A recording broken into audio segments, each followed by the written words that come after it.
Zaman sekarang itu adalah zaman paling dikutuk, di mana nasihat orang tua kalau diikutin sama anaknya, itu anaknya nggak akan sukses. Coba kalau dia bunuh diri beneran. Penyebabnya apa? Finger killer. Jadi, kita bisa aja ngebunuh orang lain, bahkan tanpa kita sadar. Sudah on. Sudah on. Sudah on. Alright, oke. Spadis Pakbor semuanya, hai. Kembali lagi di Kasih Fahim. Kali ini X-Kim. Pasti ya, karena X-Kim, jadi kita tuh kasihnya narasumber yang cool abis, yang kalian minta nih ya, udah nge-DM gue kasih ya. Kali ini gue mungkin akan dikeramasin sedikit sama orang yang sering kalian kirimin kontennya. Kadem, tolong bahas tentang konspirasinya yang udah dibahas sama Guru Gembul. Oke, nggak usah panjang kali lebar kali tinggi.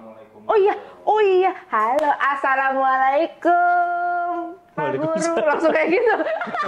Assalamualaikum Pak Guru. Saya merasa jet lag ini. Langsung kayak masuk lah gitu. Apa kabar Pak Guru? Tidak terlalu baik setelah masuk ruangan ini. Agak shock ya, maaf ya Pak Guru ya. Jadi ketemunya sama saya nih, saya juga agak-agak takut-takut gimana gitu. Kayak soalnya Pak Guru ini kayak Wikipedia hidup gitu, berjalan kayak tahu segalanya gitu. Kaya. Iya. Emang itu. Ya. Kaya raya sih. Oh iya, amin ya Allah. Kalau amin tuh berarti belum terjadi. Saya udah. Oh udah. Oke, siap. Punten, sip. Oke, kita lanjut. Pak Guru, gini. Sebelumnya kita bahas yang jauh-jauh nih. Apa? Kok bisa sih kepikiran bikin konten-konten YouTube yang bahas konspirasi lah? Itu Pak Guru tiba-tiba kepikiran aja mau bahas apa emang iseng aja gitu bikin awalnya? Enggak, awalnya membikin dari tuntutan dari murid-murid, tuntutan pembelajaran lah. Oh. Jadi siswa-siswa di sekolah itu ketika berhadapan dengan pembelajarannya tuh berasal dari buku-buku jadul, ditulis sama orang jadul, dan nampaknya bermanfaat hanya untuk orang-orang jadul gitu. Oh. Jadi kalau misalkan kita bahas buku, pas cek terbitan 10 tahun yang lalu, ya kan gitu. Iya. Bayangin anak-anak yang harus hidup di masa depan harus mengolah informasi untuk masa lalu, itu kan nggak nyambung. Makanya benar. bukunya kita buang aja, yuk kita belajar apapun yang kalian mau, kita bahas sih. Tapi ternyata jam pelajarannya nggak cukup, nggak muat kan. Nanya-nanya gila-gila anak-anak zaman sekarang tuh, pertanyaannya tuh. Makanya konten-konten saya sangat berwarna itu, macam-macam, bukan gara-gara saya Wikipedia atau Google atau serba tahu itu, tapi tuntutan dari murid-murid saya di generasi awal, karena memang pertanyaan mereka serandom itu gitu. Oh, tiba-tiba nanyain kayak alien Area 51 atau iya, apa? Gitu. Masa sih? Iya, iya anak-anak. Saya nggak gitu dinanyanya. Ya iya kan belum zaman internet kan pada waktu itu. Iya kali. Zamannya masih congkak apa yang loncat-loncat kayak gitu. Ketahuan tua dong Pak Guru. Ketahuan tuanya dong congklak ya. Tapi ini ngomongin anak-anak zaman sekarang. Jadi ini lagi viral nih Pak Guru. Apa? Aku mau tunjukin video yang nanti editor. Ting, nanti ya di enggak Pak Guru, enggak saya tunjukin. Gimana nih? Nih Pak Guru, kasih pendapat tentang video ini. Kota dari Jawa Tengah. Solo. Aku masih di depan S. Bukan. Sapi. Sapi. Sumedang. Sumedang. Kota dari Jawa Tengah. Oh, udah diulang. Oh iya, udah looping ternyata. Nah, dari video ini Pak Guru, aku yang awam, aku ngerasa anak sekarang ini kok pengetahuan dasarnya tuh malah makin gone gitu, hilang. Betul. Itu pendapatku. Nah, aku beranggapan bahwa ini apakah kita salah kurikulumnya, salah gurunya, atau salah literasinya mungkin ya. Pastilah kurang literasi kan kalau kayak gitu. Itu salah cara pandang kita aja. Oh. Jadi tadi disebutkan fakta-fakta dasar aja nggak tahu. Tahu dari mana apa-apa yang menyebutkan bahwa Semarang itu fakta dasar yang harus kita ketahui. Jadi misalkan gini, waktu generasi kakek kita, mereka tuh tahu tanaman apa yang bisa yang menjadi obat penyakit mah. Tanaman apa yang bisa kita gunakan untuk mengurangi rasa sakit gigi. Tanaman apa. Nah, bagi mereka itu adalah fakta-fakta fundamental yang harus diketahui. Iya kan? Iya, benar. Ketika zaman berubah, kita nggak pernah tahu itu semua. Kita taunya karena kita dibesarkan oleh pemerintahan Orde Baru pada waktu itu, di mana semua informasi itu harus disesuaikan dengan nasionalisme, keamanan, pertahanan negara, dan lain sebagainya. Maka nama-nama menteri harus kita ketahui, kemudian nama daerah harus kita ketahui, dan itu kita anggap sebagai fakta mendasar fundamental yang harus diketahui oleh anak-anak zaman itu. Jadi, kalau misalkan mempertanyakan pada anak zaman sekarang, iya, anak zaman sekarang mungkin tidak tahu karena salah satu alasannya adalah bagi mereka di zaman sekarang itu bukan fakta fundamental. Sama seperti generasi kita itu tidak pernah tahu ramuan obat macam apa yang bisa kita gunakan untuk mengurangi rasa sakit gigi gitu. Kan itu juga, jadi fakta fundamental setiap zaman itu berbeda-beda. Nanti ketika di masa depan itu akan berbeda lagi. Nah, yang diketahui oleh anak-anak yang tadi itu, yang ternyata cupu-cupu itu, Iya. ya kan itu diupload biar dikatain anak-anaknya cupu kan? Iya. Ya, sebenarnya gitu kan. Nah, jadi ketika yang diketahui oleh anak-anak zaman itu pada waktu itu sebenarnya adalah tentang diagnosis penyakit mental yang mereka miliki. Aku sebenarnya karakternya adalah begini. Aku sebenarnya adalah introvert. Aku sebenarnya ya itu. Iya, benar. Iya, kan nah, generasi kita gak diajarin itu dan gak tahu itu. Nah, mereka tahu. Nah, jadi sebenarnya dan bagi mereka itu fakta fundamental karena kamu tuh harus ngertiin aku tuh gini. Jadi biar bisa bersosialisasi, mereka menganggap itu fakta fundamentalnya. Nah, kan kayak gitu. Nah, jadi sebenarnya inilah yang akhirnya memicu perang antar generasi di Indonesia. Jadi generasi angkatan kita ngatain, halah bocil tahu apa. Generasi itu bapak-bapak tua kapan mati itu. Udah beda karakter karena justru ada persaingan antar generasi. Persaingan antar generasi itu melibatkan teknologi dan pendekatan-pendekatan kehidupan yang ada pada waktu itu. Nah, ini muncul gara-gara apa? Zaman sekarang disebut sebagai zaman disrupsi. Zaman penghancuran dari produk-produk lama segera diganti oleh produk-produk baru. Jadi sering saya sampaikan, kalau orang di zaman dulu, misalkan ya, ada kusir pedati, terus ngasih tahu pengetahuan ke anaknya. Nah, ini si pedati kalau rusak gini, cara membuatnya begini, ininya begini. Sampai 100-200 tahun kemudian, ilmu itu diamalkan masih relevan. Betul kan? Betul. Karena cara bikin pedati ya gitu. Coba anak zaman sekarang dikasih tahu, nak biar keren pakai Facebook dong. Hanya gara-gara kita waktu kecil dianggap keren main Facebook, kemudian kita nasihatkan kepada anak, ya kita dikasih muntahan sama dia lah. Pak, please lah kalau tua tuh jangan ngaku kan gitu. Kalau tua jangan ngaku, bener juga ya. Iya. Jadi kita dulu menganggap keren banget kalau kita generasi kita punya Facebook. Terus kita nasihatkan kepada anak. Dan luar biasanya apa? Generasi Facebook kita dianggap keren ke zaman sekarang yang dianggap aki-aki itu hanya rentang waktu 15 tahun. Iya sih. Dulu orang 300 tahun bikin pedang tekniknya gini masih bisa berlaku untuk zaman berikutnya. Iya, betul. Sekarang baru 15 tahun saya kuliah jurusan keguruan.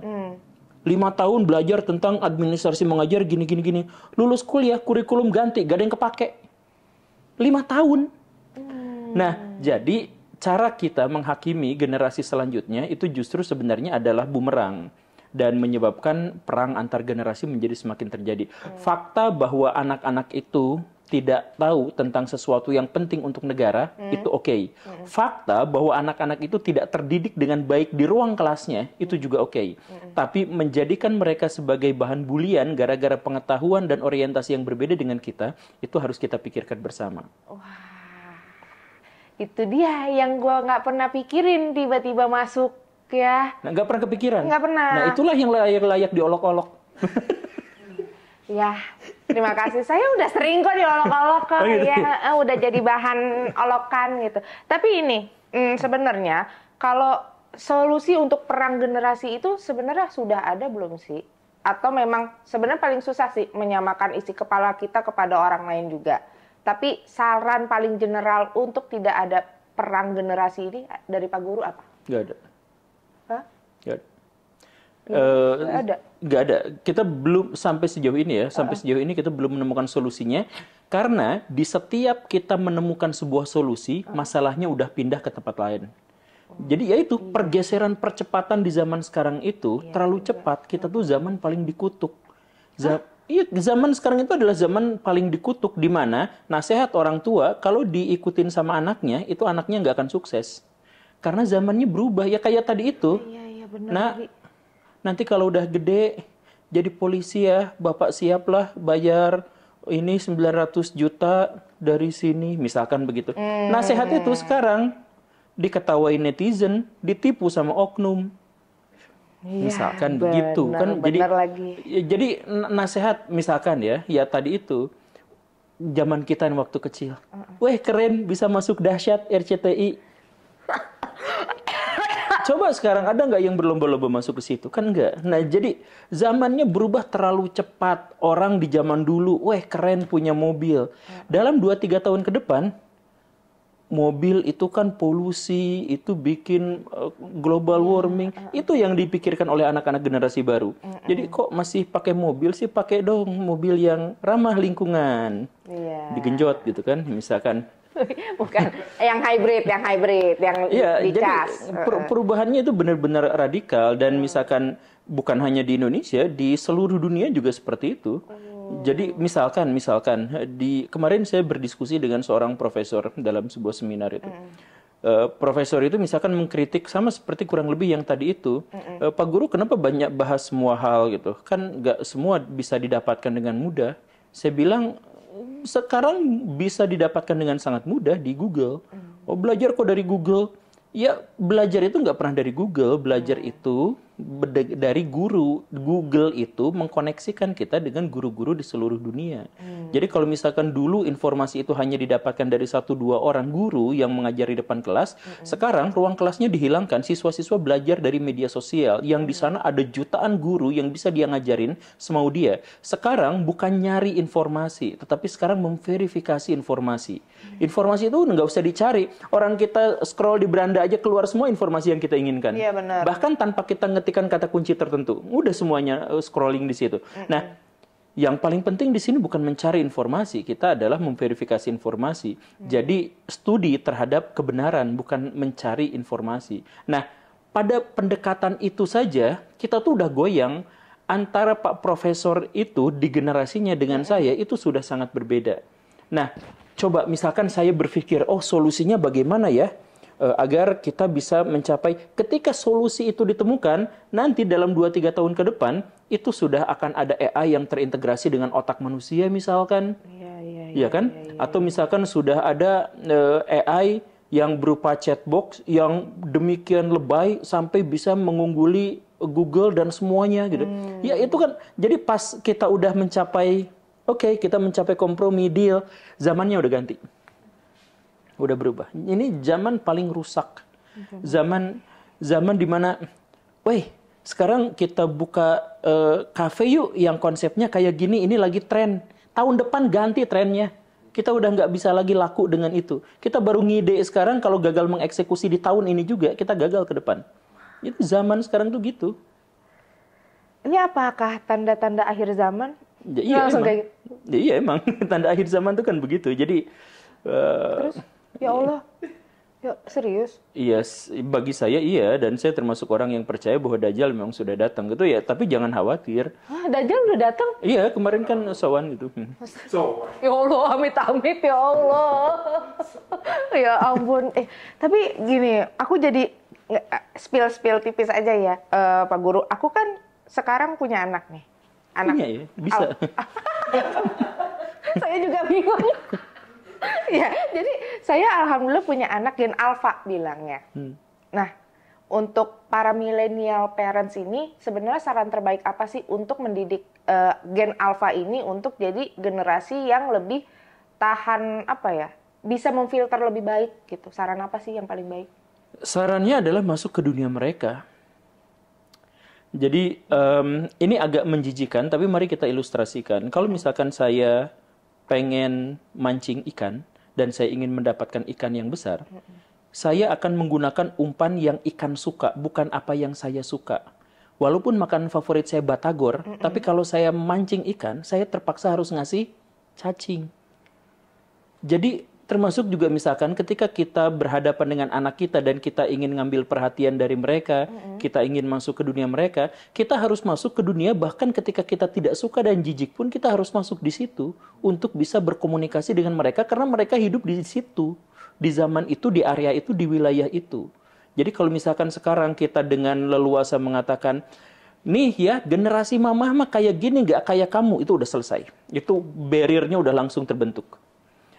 Ya kan? Jadi ya karena mah pikirin atuh udah generasi mamah mah kayak gitu, generasi saya mah enggak. Generasi mamah mah waktu masih disuntik pakai suntikan yang gede yang dibakar dulu itu jarumnya kan. Nah, generasi saya udah nggak kayak gitu mah. Iya. Tapi apakah masukin anak ke pesantren itu adalah solusi? Iya, sebenarnya pesantren itu ada yang jelek, ada yang jelek banget, ada yang sangat jelek, tapi ada juga yang bagus. Ada yang diulang, ada yang jelek banget, ada yang bagus belakangan tuh, iya. Ya, Kenapa tapi kan begitu? keburu dipotong sebenarnya ada yang sangat istimewa, ada yang bagus dan lain sebagainya. Jadi sebenarnya standar kita itu di zaman postmodern sekarang itu abaikan dulu labelnya. Abaikan dulu labelnya. Karena kalau misalkan pelabelan itu akan kacau. Jadi misalkan gini, milih sekolah internasional atau pesantren. Pesantren itu ada yang levelnya internasional, ada sekolah ngakunya internasional tapi bejat ada pelecehan seksual di sana juga ada gitu. Nah, jadi label bahwa ini pesantren itu abaikan dulu. Kita masuk ke esensinya dulu. Jadi apakah sekolah itu atau lembaga pendidikan itu memberikan pengajaran kepada anak-anak agar bisa beradaptasi dengan baik terhadap perkembangan zaman? Apakah sekolah itu memiliki semangat keterbukaan? Nah, itu juga. Jadi bukan dulu, oh ini labelnya pesantren, ini sekolah negeri, ini sekolah swasta, ini sekolah copet. Ya enggak itu dulu gitu. Tapi nah, ini juga sebenarnya berlaku untuk semua gitu. Jadi misalkan ada yang kan kalau dulu kita tuh sering dan mudah sekali untuk kasih label. Dasar Jawa, nah itu kasih label kan, kasih framing gitu, kasih ini. Atau misalkan, ada orang Islam begitu, ya kan banyak yang kayak gitu. Tapi, nah di zaman posmo itu abaikan dulu semua label-label itu. Kita lihat aja secara esensi. Ada orang baik, ya orang baiknya karakternya adalah gini. Ya udah kita deketin kan. Misalkan, wah ini baik dalam kurung tapi bohong. Wah ini munafik, ini jangan. Ya kan gitu kan. Jadi ya kalau misalkan ya kita mau masukkan anak kita ke lembaga pendidikan tertentu, maka hal pertama yang harus kita pikirkan adalah emang kita nggak bisa ngedidik mereka. Mereka itu kan hanya penunjang untuk pendidikan. Pendidikan itu adalah tanggung jawab dari orang tuanya. Nah, jadi orang tua nyekolahin anak bukan gara-gara dia tidak bisa untuk ngajar, tapi agar si anak itu bisa lebih memahami dunia, lebih memahami teman, lebih memahami tantangan, hambatan, dan lain sebagainya. Nah, tapi pendidikan yang paling dasar itu ya di rumahnya sendiri, bukan di sekolah. Jadi daripada bertanya, ini sekolahnya nanti anak saya dikemanain ya, pikirin sampai sejauh mana saya sanggup untuk mendidik dan menginspirasi anak-anak saya. Setelah itu baru pikirkan di sekolahnya di mana. Iya benar sih, iya. Langsung kayak tung. Ngerti gak sih kata-katanya langsung kayak gitu. Kena banget. Iya. Tapi ini boleh lanjut lagi sih nanya-nanya soal anak kenapa? Jadi nanya ya. Soal anak. Kebetulan saya juga punya ibu, jadi satu anak. Oke. Gimana? Apa tuh? Oke. Sebenarnya nih kita bakal nyambung ya. Gini loh Pak Goro. Kan ada tuh anak-anak zaman sekarang ini kan sudah terkontaminasi oleh gadget lah. Kalau buat gen alpha ya. Alpha tuh kalau belum pada tahu tuh yang kelahiran 2000-an lah ya. 2011 10 ya. 10 sampai 2020. 2024 itu katanya bilangnya gelombang gen alpha. Salah, itu hoax. Itu hoax. Hoax. Kok Itu hoax? hoax akademik. Jadi gimana? Jadi gimana? Jadi gini, penamaan istilah generasi-generasi itu, waktu kita kecil nggak ada penamaan itu kan? Nggak ada. Oke, jadi penamaan ini generasi Z, ini generasi apa itu sebenarnya dimulai tahun 1951 di Amerika Serikat. Oke. Di sebuah majalah Washington Post kalau saya nggak benar. Nah, di situ Gimana? Oke, iya. nanti silakan dikoreksi lagi, dicari aja kan Google ada. Nah, di sana itu mereka itu berpikir bahwa setiap generasi itu hidup dalam karakteristik yang berbeda karena zamannya berbeda. Misalkan tahun 51 itu baby boomer. Kenapa? Karena pasca perang dunia 1 dan dunia 2 itu sekitar 70 juta orang meninggal. Dan luar biasanya alam itu mencoba menyeimbangkan diri dengan tingkat kesuburan perempuan itu menaik drastis dan anak-anak yang lahir pada waktu itu banyak. Jadi orang-orang bule, orang Amerika Serikat, anak tuh 5, 6, 7 gitu. Di tahun itu tuh. Makanya generasi ini disebut baby boomers. Baby boomers. Gitu. Kenapa seperti itu? Nah, karakteristik apa? Karakteristik di mana ada persaingan sekaligus juga saling keterhubungan antara kakak adik yang lebih kuat. Jadi sama kekeluargaannya besar.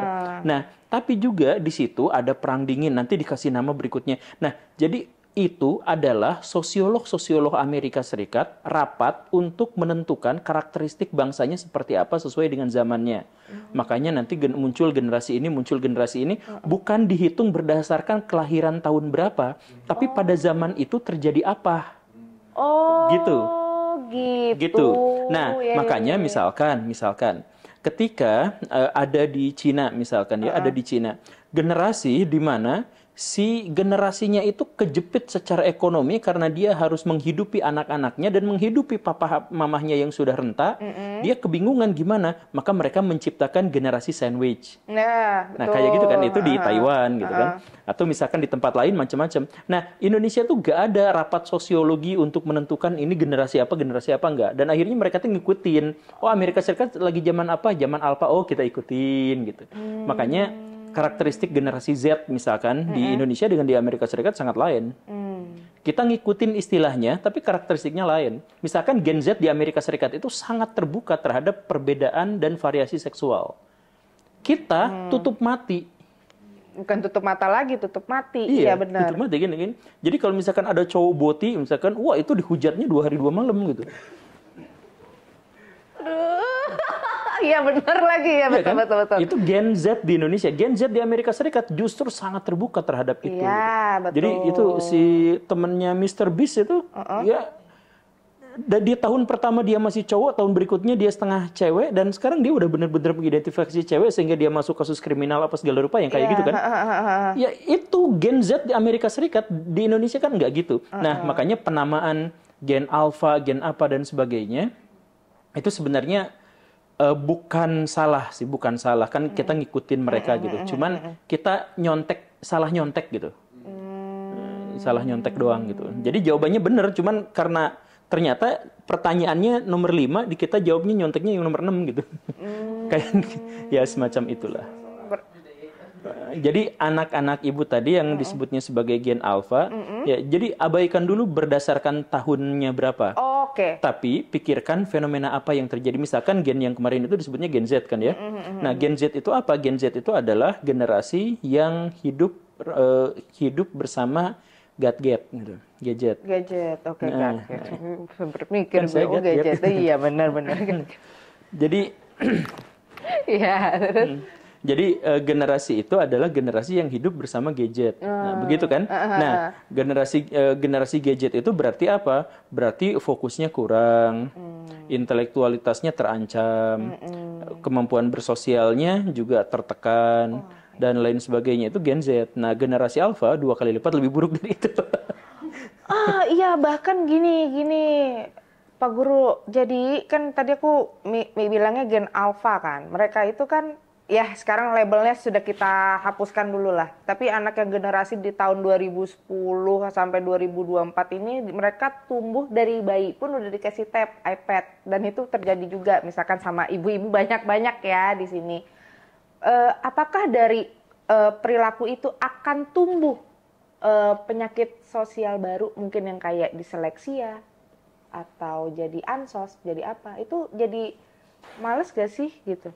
Disleksia sebenarnya bukan penyakit sosial, bukan. Gimana tuh? Disleksia itu sebenarnya bagian dari masalah otak sebenarnya, dan itu bisa selesai.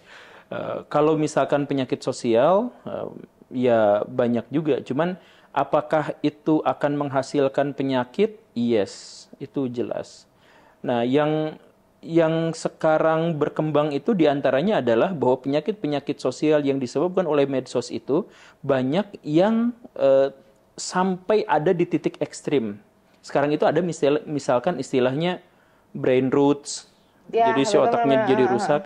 Atau misalkan ada istilah lainnya berikutnya adalah finger killer. Apa tuh? Finger killer itu sama seperti yang terjadi pada Ria Ricis kemarin dulu, kan bikin video saya pamit terus nggak jadi. Itu dihujatnya habis-habisan kan, Ya. sampai dia depresi hampir bunuh diri. Coba kalau dia bunuh diri beneran, penyebabnya apa? Finger killer. Ketikan, lu cari cuan gini amat bla bla, padahal dia nggak ngerugiin orang. Dia cuman bikin konten yang kemudian direvisi sendiri, dalam bahasa yang paling kasar, menjilat ludahnya sendiri. Tapi kan nggak ngerusak siapapun, nggak ngerugiin siapapun. Iya betul. Tapi dia dihakimi sampai kayak kriminal luar biasa, sampai dia depresi mau bunuh diri. Nah, ini gara-gara apa? Medsos. Medsos itu memberikan kepada kita kesempatan untuk berkomunikasi tanpa empati. Jadi psikopat itu sangat bisa terjadi di media sosial. Jadi misal ya, kalau saya ketemu kucing, terus saya tusuk-tusuk kucing itu kita ngeri sendiri, ngebayanginnya aja ngeri gitu. Ngeri. Dan kita nggak mau melakukan itu gitu. Karena apa? Karena ketika kita melihat darah, melihat reongan kucing itu yang kesakitan dan meronta-ronta segala rupa itu empati. Kita mengira bahwa saya pun kalau diperlakukan seperti itu tuh nggak mau gitu. Gitu kan? Karena kita melihat, kita apa. Tapi coba kalau pakai teks. Lu baju gak ada darah di situ, gak ada ekspresi di situ, gak ada apapun. Jadi kita bisa aja ngebunuh orang lain bahkan tanpa kita sadar. Nah, ini yang terjadi pada generasi-generasi yang hidup di medsos. Jadi mereka bisa menghujat, menjelekan sampai level yang paling mengerikan, dan mereka tidak merasa berdosa dan tidak merasa bersalah dengan itu semua. Karena apa? Kita hidup di sana, di dunia yang sama sekali tidak berekspresi. Malah itu yang malah bikin... Jadi gadget itu udah merusak mental, merusak hubungan sosial, merusak intelektual, merusak moral. Semua yang namanya al-al itu, ya habis tuh sama medsos. Wow. Dan yang luar biasanya apa? Ada emak-emak yang mengatakan bahwa saya sudah memberikan tab ini pada anak saya waktu masih kecil.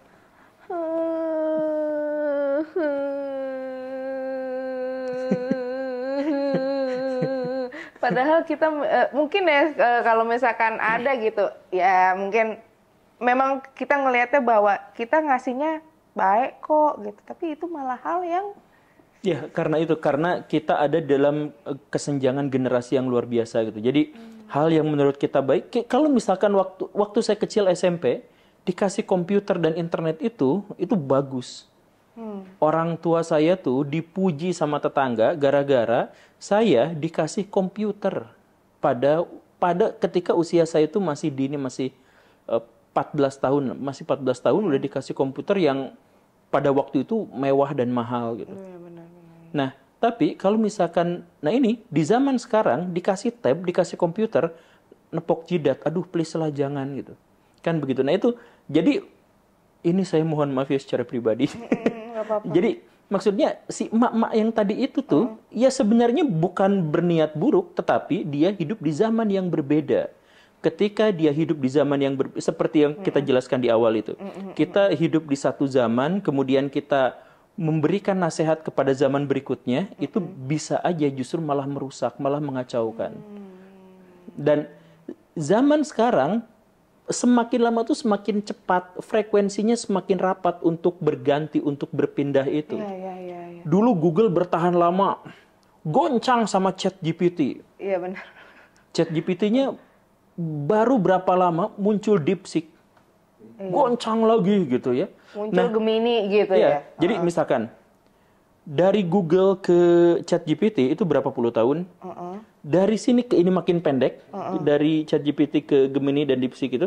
Nanti dari DeepSeek kamu makin pendek gitu, makin udah gitu, makin rusak gitu. Jadi, nah, siapa orang di zaman sekarang yang bisa beradaptasi terhadap hal itu? Bahkan anak yang dilahirkan generasi alpha, yang masih kosong otaknya itu, yang seharusnya mudah untuk beradaptasi, itu mereka tidak akan sanggup beradaptasi. Dalam banget. Iya, itu memang dalam. Oke, gini Pak Apa Guru. kita mengakhiri podcastnya? Enggak jadi gitu. Mendingan Pak Guru kasih paham kita nih sebagai orang tua, first thing yang bakal kita lakuin apa? Dengan keadaan seperti ini. Dekat sama anak-anak. Kalau bekerja gimana Pak Ustadz? Loh, kok jadi Pak Ustadz?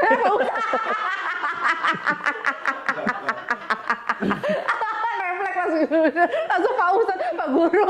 Astagfirullah. Karena Ramadan ya, kita lagi edisi Ramadan ya guys, gitu. Gimana Pak Guru? Ya nggak apa-apa. Jadi sebenarnya apa ya? Sebenarnya yang dibutuhkan sama anak-anak itu bukan kuantitas pertemuan, tapi kualitas pertemuan kan. Yang dibutuhkan sama anak-anak itu anak-anak kadang-kadang punya sahabat, yang sahabat itu ketemuan sehari itu cuma sejam 2 jam gitu, tapi itu sangat mendalam buat mereka gitu. Jadi yang paling penting sebenarnya bukan soal jumlah pertemuannya, tapi yang lebih pentingnya itu adalah sampai seintim apa hubungan kita dengan anak-anak kita itu di waktu-waktu yang mungkin gitu. Dan ketika misalkan anak kita melihat kita bekerja dan sebagainya, itu juga bisa menjadi sebuah pemahaman bahwa, nah, apa yang ibu lakukan, yang bapak lakukan itu sebenarnya untuk kamu, untuk kehidupan kita bersama. Jadi ayo kita dukung sama-sama dan sebagainya. Kemudian misalkan ketika si mamahnya udah cukup kaya, terus saya mau beli pesawat pribadi, si anak-anak libatkan, mau itu si pesawatnya itu mau yang rodanya berapa gitu, mau yang apanya berapa, ya didiskusikan sama si anak gitu. Jadi anak terlibat dalam mengambil keputusan, anak terlibat untuk kapan liburan, di mana dan bagaimana, kita kasih tahu. Bahkan kita kasih tantangan juga, nah jangan di sana atuh. Kita juga menyadarkan kepada mereka bahwa apa yang mereka inginkan tidak selalu mereka dapatkan. Gitu kan. Jadi kadang-kadang misalkan ya, kita beli pesawat baru, terus satu waktu kita kasih bahwa pendapat dia yang kita terima. Misalkan yang pilih yang warnanya adalah silver, misalkan gitu. Tapi di kesempatan yang lain kita tolak pendapatnya. Jadi ya hal yang semacam itu, ajak anak-anak untuk berdialektika dan memahami bahwa kadang saya mendapatkan apa yang saya inginkan, kadang saya gagal. Yang hal-hal yang semacam itu. Dan itu bisa diobrolin dalam 1-2 jam pertemuan dalam 1 hari gitu. Jadi, nah sekarang ibu harus bekerja dulu ya. Kenapa mama? Karena bapak kamu kurang ngasih nafkahnya, misalkan gitu kan. Makanya kamu nanti kalau gede jangan kayak gitu, misalkan. Iya, benar. Misalkan. Atau ada alasan yang lain kan, misalkan bapak sebenarnya udah tajir melintir, tapi mama pengen hidup sebagai wanita yang mandiri, yang tidak tergantung pada sosok orang lain. Karena apa, Nak? Karena hal yang paling membuat kecewa dalam kehidupan kita itu adalah kita berharap pada orang lain. Misalkan. Benar. Langsung kayak, benar. Jadi mama nggak mau berharap pada papa kamu. Ya, walaupun berharap tidak akan benar-benar tergantung, karena ya seperti itulah kehidupan. Nah, misalkan kan kita bisa diskusi yang terus-terusan seperti itu gitu. Iya, benar ya. Walaupun ya cara komunikasi yang baik sama anak ya hati ke hati kali ya. Gitu, bagaimana cara kan kadang-kadang dulu gitu jangan nggak begitu Pak Guru, maksudnya dengan cara kadang-kadang kan sebagai orang tua tuh kita berbicara, nak jangan kayak gini loh pakai cara kita, mungkin dengan cara mereka. Iya. Gitu. Itulah cara mereka yang harus kita cari tahu bagaimana kan. Apakah dengan harus menyatakan diri saya, kan biasa gen alfa, ini sigma, beta. Iya. Itu sigma beta tuh apa sih Pak Guru? Ya, sigma beta itu jadi ada istilah bagi orang-orang. Jadi dulu tuh ada penelitian terkait dengan aktivitas serigala. Serigala itu ternyata satu kelompok itu dipimpin sama satu jantan alfa dan betinanya. Nah, inilah kemudian yang memberikan alasan kenapa serigala tidak bisa jadi hewan sirkus. Kan maksudnya gini, harimau tuh bisa jadi hewan sirkus, singa tuh bisa. Karena apa? Karena mereka bisa dilatih. Nah, serigala memiliki kecerdasan yang luar biasa, tapi tidak pernah bisa dilatih. Tidak pernah bisa masuk sirkus. Kenapa? Setelah diteliti, oh ternyata mereka hanya bisa diperintah oleh pemimpin mereka. Siapa? Alfa. Nah, jadi ada kelompok alfanya. Nah, orang zaman dulu kemudian mengidentifikasi bahwa bos-bos perusahaan itu alfa. Itu pemimpin tertinggi yang biasanya kemudian diasosiasikan dengan karakteristik-karakteristik maskulin. Cowok banget, gagah, kayak mencapai tujuan hidupnya, ya kayak gitulah. Itu generasi alfa. Dan bukan generasi alfa, maaf.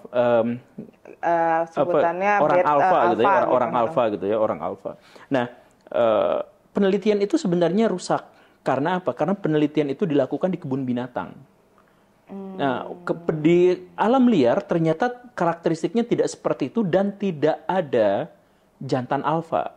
Jadi ternyata serigala itu lebih demokratis. Nah, ketika itu sudah gagal, jadi secara sains itu tidak terbukti dan gagal, tapi sudah kadung di masyarakat menyebar bahwa ini cowok ini tuh alfa gitu kan. Nah, itu generasi generasi lagi. Orang alfa. Orang alfa. Nah, pada perkembangan selanjutnya, orang alfa itu dikategorikan sebagai orang yang bisa mengorganisasi kan? Ya. Bisa mengorganisir, makanya dia jadi pemimpin. Tapi bagaimana dengan orang-orang introvert? Orang introvert kan pendiam, jadi diam-diam bau gitu kan? Kayak teman saya tuh tadi tuh. Iya. Iya. Pendiam. Ini bagaimana? Nah, maka dimunculkanlah istilah sigma. Sigma male itu adalah pria, laki-laki yang tidak membutuhkan organisasi, tidak membutuhkan. Karena dia memang sudah terlepas dari kehidupan sosial, dia berdiri sendiri, dia tangguh, dia mandiri, dia kuat. Dia setara dengan alfa, tapi dia tidak memiliki struktur dan strata. Jadi dia hidup sendirian sebagai lonely wolf gitu. Sebatang kara gitu. Ya, sebatang kara. Jadi tapi dia kuat gitu. Makanya di film-film kan misalkan kayak filmnya siapa itu yang kemarin yang di Netflix itu. Hachi. Bukan Hachi. Bukan itu kan berarti bukan dia alfa ya? Enggak ya, Hachi. Bukan. Iya, okay. Chibi Maruko-chan. Ini lebih imut. Nah, itu ya misalkan jadi cowok yang pendiam, yang terisolir dari dunia, tapi dia justru bisa mengubah dunia. Nah, itu sigma. Tapi karena itu justru adalah penamaan yang berasal dari penelitian yang keliru dan terbantah, maka sebenarnya tidak pernah ada istilah sigma, tidak pernah ada istilah alfa dan sebagainya, itu nggak ada. Bahkan istilah sigma itu biasanya digunakan oleh orang-orang, oleh laki-laki introvert yang nggak bisa gaul, tapi pengen sok-sokan kelihatan keren gitu. Nah, jadi gue tuh ya walaupun diam gue tuh nggak gerak loh, misalkan gitu kan. Walaupun gimana lah kalah lu sama ikan cupang. Nah, iya kayak gitu. Sendirian tapi pasti gerak dia. Oh iya. Iya kan ikan cupang gitu muter-muter. Kan kenapa jadi cupang ya, maaf Pak Guru. Biar podcast ini trending. Iya. Dulu ada yang beli cupang trending 10 juta penonton. Oh iya. Nah, itu pembuktian bahwa saya itu adalah orang alfa. Jadi kemanapun saya membelokkan lelucon, obrolan apa, diikutin semuanya. Nah, ini saya alfa nih. Oh, siap alfa. Nggak masuk sekolah kan alfa tuh. Boro-boro izin ya. Tuh, saya pindahin ke situ langsung iya lagi. Boro-boro izinnya langsung alfa. Ya, begitulah. Aduh, wah ini. Tapi ngomongin cowok-cowok nih, Pak Guru. Ini Pak Guru, tanggapan Pak Guru soal cowok-cowok di luar sana yang suka pakai skincare gimana sih? Ada saya lupa penelitiannya kemarin. Ada seorang ilmuwan yang meneliti di Australia itu yang menemukan bahwa percepatan laki-laki untuk menggunakan skincare itu ternyata lebih cepat daripada perempuan. Oh. Percepatannya ya. Jadi kalau perempuan emang tumbuhnya tetap signifikan sekarang itu tetap yang paling banyak gitu. Cuman percepatannya itu luar biasa yang akselerasi yang si laki-laki untuk berubah dari yang non skincare yang udah nggak peduli muka mau kena aspal mau kena apa gitu ya. Ya kayak saya gitulah ya, yang item-item guladek nggak jelas gitu. Ngomong loh, Pak Guru. Lah itu ngomong barusan. Enggak, iya. Itu ngomong. Nah, ya yang seperti itu berubah jadi misalkan yang sangat perhatian, yang sangat apa. Itu sekarang memang cepat. Saya sendiri pernah belanja sama istri saya di ya pusat perbelanjaan kayak gitu. Di tempat kosmetik itu ada cowok yang baca apa ini komposisi apa segala rupa skincare ya. Kita belanja jalan-jalan ke sana. Pas balik lagi ke titik yang sama, dia masih duduk di situ nongkrong masih baca gitu. Oh, ternyata ada cowok yang semacam itu. Istri saya itu terheran-heran, tapi di zaman sekarang itu memang kecenderungannya ke arah sana. Kenapa seperti itu? Ya, kan sekarang itu zamannya memang ini zaman yang mengancam perempuan juga sebenarnya. Yang sangat mengancam perempuan karena alih-alih perempuan bekerja di dunia laki-laki seperti dulu kan itu ancaman gitu kan. Nah, sebenarnya sekarang tuh ancaman di mana laki-laki masuk ke dunia perempuan. Skincare perusahaan-perusahaannya dikuasai oleh cowok. Ya. Chef masak-masakan itu dikuasai sama cowok sekarang. Iya, betul. Fashion design itu cowok-cowok yang menguasai. Nah, jadi sekarang itu ada arah di mana invasi besar-besaran laki-laki ke dunia perempuan. Nah, ketika si laki-laki itu masuk ke dunia misalkan skincare dan dia sudah merajai, dia bakal bikin skincare untuk laki-laki. Iya. Nah, kan begitu. Nah, inilah yang akhirnya muncul yang ya kayak ya macam-macam gitu ya, kayak teman saya gitu yang ini ya bikin skincarean dan itu akhirnya apa? Memicu dan kan dorongan, misalkan dorongan peradaban, dorongan ini. Jadi dulu si laki-laki itu dinilai berdasarkan apa yang dia capai. Makanya perbedaan antara cowok dan cewek dandannya itu adalah cewek berdandan secara esensial, dia menampilkan tubuhnya atau menampilkan kecantikan dirinya. Cowok menampilkan apa yang dia capai. Maka cowok keren itu adalah cowok yang berseragam angkatan laut. Apa yang dia capai, bukan apa yang esensial yang seperti itu gitu kan. Nah, tapi sekarang profesi itu menjadi semakin pudar. Profesi formal menjadi semakin berkurang karena profesi informal itu menjadi lebih banyak gitu. YouTuber kayak gitu, itu kan informal gitu. Benar-benar. Dan nggak pakai seragam. Nah, gimana cara menunjukkan prestasi dan capaian si laki-laki kalau nggak pakai seragam polisi? Dulu kan seragam polisi incaran mertua gitu kan? Benar. Nah, sekarang nggak lagi kayak gitu. Gimana? Nah, maka si cowok-cowok juga beralih untuk menjadi misalkan wajahnya ganteng.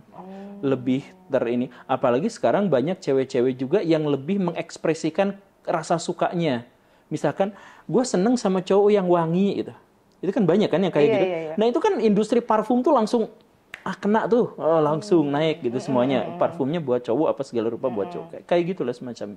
Jadi ini juga adalah zaman di mana ya perempuan harus berhati-hati karena sekarang serangan balik laki-laki ke perempuan. Dulu perempuan masuk ke dunia laki-laki. Nah, sekarang laki-laki masuk ke dunia perempuan. Tidak, terancam. Takut banget nih. Enggak sih, aku sih nggak takut. Tapi sebelum itu, Pak Guru, aku tuh mau info juga nih buat laki-laki di luar sana nih, biar pakai Kim Skincare. Jangan lupa, aku nih. Nah, nih Pak Guru, aku nyaranin suami aku pakai ini. Karena apa? Dia kan, mohon maaf ya, kegiatannya di luar sana tuh banyak banget, terus gampang lepek. Pakai ini ya, alhamdulillah jadi wangi seharian. Oh gitu. Konsistensinya nih, ini padat banget dan ini emang premium punya bahannya. Jadi nggak abal-abal gitu ya. Nah, jadi makanya Baraya semua lihat muka saya, kasih zoom muka saya nih, zoom. Nah, ini yang nggak pakai itu. Jadi next kayaknya Pak Guru harus pakai Kim deh biar makin kayak terlindungi aja dulu. Minimal terlindungi dari sinar matahari. Celing. Celingnya ada, pakai editin nanti ya celingnya. Celing. Oh gitu. Gitu, celing. Iya udah. Iya, udah. Oke, Pak Guru, the last one. Nih, kita mau bahas. Sebenarnya sih agak jauh ya topiknya ya dari pembahasan tadi gitu. Sebenarnya aku nih sering nontonin Pak Guru, tapi soal konspirasi Area 51 dan alien. Nah, Area 51 emang ternyata nggak cuma 51 doang ya, ternyata banyak ya ada. Ya itu kan pangkalan itu laboratorium militer Amerika Serikat yang memang tidak boleh dimasuki karena namanya juga laboratorium militer. Jadi nggak boleh dimasuki sembarang orang dan memang dalam tanda kutip layak nembak orang penyusup itu karena itu memang rahasia negara gitu. Kayak misalkan dulu kalau di Indonesia tuh ada kampanye Pak Prabowo ditanya data militer, saya nggak mau sebut karena itu rahasia gitu kan. Ya terlepas itu rahasia atau tidak, tapi bahwa itu pangkalan militer sehingga dirahasiakan, nggak boleh ada orang sembarang yang bisa masuk ke situ, ya itu memang masuk akal. Pada bagian itunya, itu area 51 tuh gitu. Kemudian yang kedua sebenarnya dia sudah ditutup. Oh, Udah ditutup. terus jadi nggak ada apa-apanya gitu. Iya, ada di situ ada bangunan-bangunan yang bisa digunakan remaja-remaja mesum gitu. Ada ya yang kayak gitulah. Iya, sama aja ya kayak Indonesia ya. Iya, kayak enggak kalau misalnya lebih bermodal gitu. Oh. Iya. Area 51 itu kan sebenarnya jauh dari pemukiman, jauh banget dari pemukiman. Jadi kalau ada orang yang lewat di sekitar situ, udah jelas dia emang tujuannya masuk situ. Jadi bisa ditembak aja tuh beneran gitu. Karena ngapain kalau nggak ke area itu ngapain gitu? Nggak ada ini lain gitu, nggak ada tujuan yang lain gitu. Nah tapi banyak konspirasi karena memang terindikasi bahwa di sana adalah tempat Amerika Serikat dan makhluk luar angkasa berkolaborasi. Jadi ada salah satu hipotesis konspirasi yang menyatakan bahwa alien itu selama ini memang sudah ada dan bersama kita. Cuman hanya dengan pemerintahan-pemerintahan yang paling super saja mereka mau menampakkan diri dan bekerja sama. Nah, area 51 itu dijadikan sebagai satu markas di mana alien dan orang memang bekerja sama. Nah, faktanya zoom in. Ya, faktanya di sana memang beberapa kali terlihat penampakan piring terbang. Jadi ibu-ibu, Tari Padang kali kan. Gitu. Ibu-ibu berantem sama papahnya. Gitu. Iya, pang. Iya. Nah, tapi memang di sana beberapa kali ada penampakan piring terbang yang tidak terkonfirmasi. Itu belum tentu alien ya, bisa aja itu memang drone militer yang sedang diuji cobakan, bisa aja kan? Bisa aja itu drone militer, ya bisa aja itu alien beneran, bisa aja itu sebenarnya ya yang tadi itu misalkan bapak-bapak ibu-ibu berantem gitu dan sebagainya di warung Padang. Ya kemungkinannya banyak, tapi memang di sana beberapa kali ada kesaksian tentang penampakan benda-benda yang tidak teridentifikasi.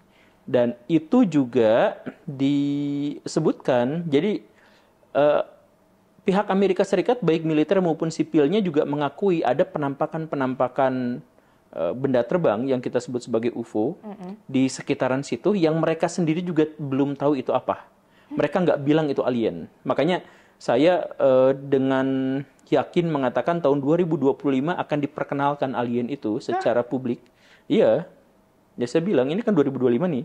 Nah itu netizen pada nanyain ke saya, ini udah tahun 2025, ya tunggu aja. Ini baru Februari. Aduh. Jadi kemungkinan besar memang tahun ini akan diperkenalkan ke publik tentang alien itu sebenarnya seperti apa. Apakah dia memang selama ini sedang berkolaborasi dengan manusia, ataukah sebenarnya tidak berkolaborasi, atau manusia memang benar-benar menemukan alien di tempat lain, atau planet yang ada makhluk hidupnya di tempat lain dan sebagainya. Kita di tahun 2025 ini akan diperkenalkan itu. Saya nggak tahu bagaimana wujud perkenalannya, tapi saya yakin dalam tanda kutip ramalan saya itu, prediksi saya itu akan terwujud gitu. Kita di tahun 2025 ini akan diperkenalkan dengan alien, bukan merek. Bukan merek alien. Bukan merek alien. Diajak collab kali bisa ya? Ya. Banget gak sih? Bulan Ramadan banyak collab. Itu kolak. Oke. Emang bener gak sih kalau misalkan alien itu ya tergambar ada di Al-Quran gak sih? Bukannya gimana ya? Di Al-Quran itu hanya disebut bahwa ada makhluk di langit, makhluk melata di langit. Nah, sejumput itu aja lah. Sejumput itu makhluk melata di langit itu kan ya kita nggak tahu gitu. Tapi di Al-Quran memang hanya ada segitu saja. Ada orang yang menyebutkan wah ini adalah semacam isyarat bahwa di planet lain ada makhluk gitu. Ya. Dan lain sebagainya. Jeng jeng, jeng jeng. Iya kan? Jadi bener-bener. jadi nanti sekarang mah udah mau akhir zaman, ketemu sama Dajjal, nanti alien datang, terus zaman disrupsi besar-besaran ya. Itulah zaman terkutuk itu kan. Iya Kenapa bener ya. kenapa juga kita tuh hidup di zaman ini? Aduh, Dede yuk. Dengar gak nih zaman apa? Jangan pada bisik-bisik. Iya. Tuh. Pas Zaman kita apa? lagi ngomong ada punchline-nya dia malah Ada bisik-bisik punchline-nya tetangga. malah ada bisik-bisik lu pada lu. Iya. Ini zaman terkutuk, tau gak lu pada? Terkutuk. Iya. Biar nggak dikutuk, Pak Guru. Biar gak dikutuk, gabung sama elit global. Gimana tuh pendapat Pak Guru soal elit global? Ya, saya pernah dimarahin sama Pak Deddy Kobuser karena menyebut bahwa Pak Deddy Kobuser itu elit global. Ya, tapi sebenarnya bukan gitu maksudnya. Elit global itu nggak baik, nggak buruk. Elit global itu adalah sekelompok orang yang memiliki kekayaan sekitar 1 triliun rupiah. Jadi orang yang punya kekayaan 1 triliun rupiah atau lebih itu berarti itu adalah 1% dari populasi manusia. Jadi di seluruh dunia orang yang punya duit 1 triliun atau lebih itu cuma 1%. Nah, mereka lah yang biasanya dianggap menguasai 99% aset atau 50% aset. Jadi aturannya tuh gini, 1% manusia menguasai 50% aset global, 5% manusia menguasai 99% aset global. Nah, itulah yang disebut sebagai elit global dalam ekonomi gitu. Jadi kalau Pak Deddy kan sudah tembus 1 triliun. Nah, jadi masuk elit global gitu. Ah, gitu. Masuk geng elit Pernah global. punya duit 1 triliun rupiah? Belum pernah sih. Belum pernah. Belum, Ikut gitu. korupsi itu. Ya Allah. Ya Allah. Itu ada korupsi yang 200, iya, korupsi yang langsung masuk 300. elit global ya. Iya. Masuk ya. Hah? Waduh. Banyak banget pertanyaannya nih dari fronter nih. Nih Pak Guru titipan nih. Apa ini semua strategi perang melalui pembodohan dari sosmed dan teknologi dan lifestyle? Lifestyle, Makanya sekarang anak muda pada YOLO dan kena mental health. Ini pindah ke tema yang di tengah tadi tuh. Oh, tadi itu masuk lagi. Oh, masih. Masih masuk. Iya. Global enggak juga. Global masuk sedikit. Maksudnya dari semua tentang alien, dari global. Intinya apakah ini salah satu ya strategi ya perang aja? Itu jadi Itu sih. jadi gini ya, elit global itu dalam konteks sosioekonomi seperti yang saya jelaskan bukan dalam teori konspirasi ya. Iya. Sosioekonomi mereka itu bisa menjadi elit global, bisa menjadi kaya karena mereka adalah orang yang paling mungkin dan paling bisa untuk beradaptasi terhadap perkembangan zaman. Bahkan ketika zamannya belum ada, mereka sudah ciptakan sendiri. Kayak misalkan Mark Zuckerberg. Dia bikin Meta sebelum orang bikin Meta. Artinya apa? Dia menciptakan zaman, dia mendahului zaman. Ya. Kita sekarang ketar-ketir dengan medsos. Dia yang bikinnya dapat untung segede gaban gitu kan. Iya, Gede benar, banget. benar, gede Sekarang banget. Indonesia menikmati TikTok sampai 6-7 jam sehari. Iya. Sampai ngorbanin pulsa dan kuota, sampai minta ke mama kuota habis apa segala rupa. Itu duitnya ngumpulnya di si pengusaha Cina itu yang punya kan itu. Nah, apakah mereka itu strategi marketing sebagai seorang profesional untuk dapat duit yang banyak, bukan untuk menguasai dunia akan aku hancurkan, akan aku jauhkan dari ya gak gitu juga narasinya. Cuman keuntungan aja. Bahwa gitu. mereka serakah itu yes. Ya, bahwa mereka itu pengen duit banyak walaupun duitnya udah nggak akan habis 70 turunan juga yes. Mereka memang seperti itu. Tapi bukan berarti mereka ya kayak di sinetron zaman dulu itu yang aku akan mengambil harta warisan keluarga. Ya nggak gitu.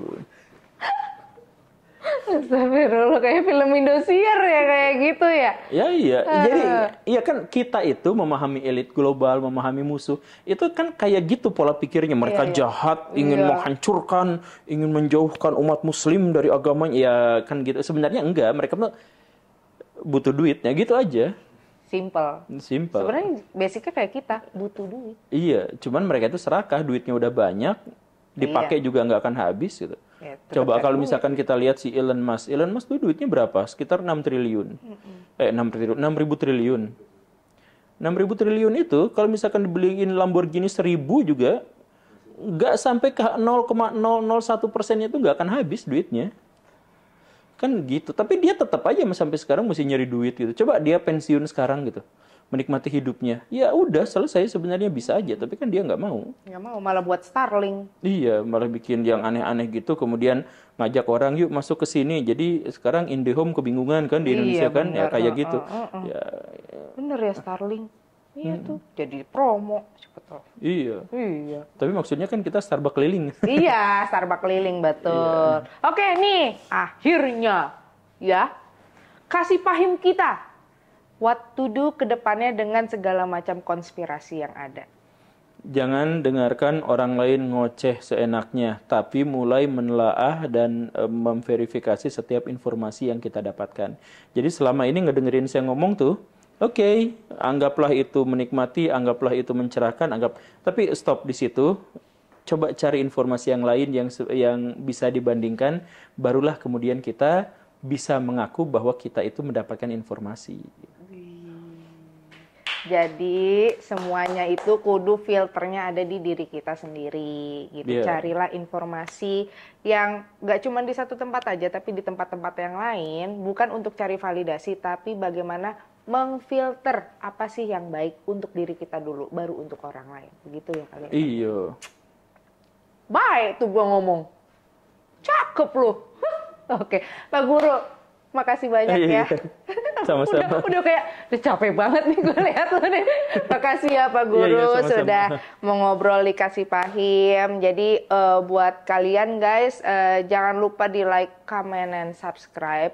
So buat kalian yang punya pertanyaan mungkin bisa di komen-komen atau langsung DM aja ke gue ataupun ke Phoenix. Nanti kita bakal bahas lebih lanjut lagi. Kalau mau part 2 boleh gak Pak Guru? Iya, boleh aja. Boleh ya. Boleh. Nanti pas Lebaran. Amin. Amin nggak tuh? Amin. Selebaran. Iya kan ini bulan puasa ceritanya Pak Guru. Oh iya iya. Iya. Ini kenapa dikasih ini? Enggak, kita udah maghrib, kita munculnya abis. Syutingnya malam. Syutingnya malam ceritanya nih kita nih. Ceritanya malam. Oh iya udah. Betul betul. Oke. Dunia penuh kepalsuan ya. Oh, iya. Oke guys, bye bye.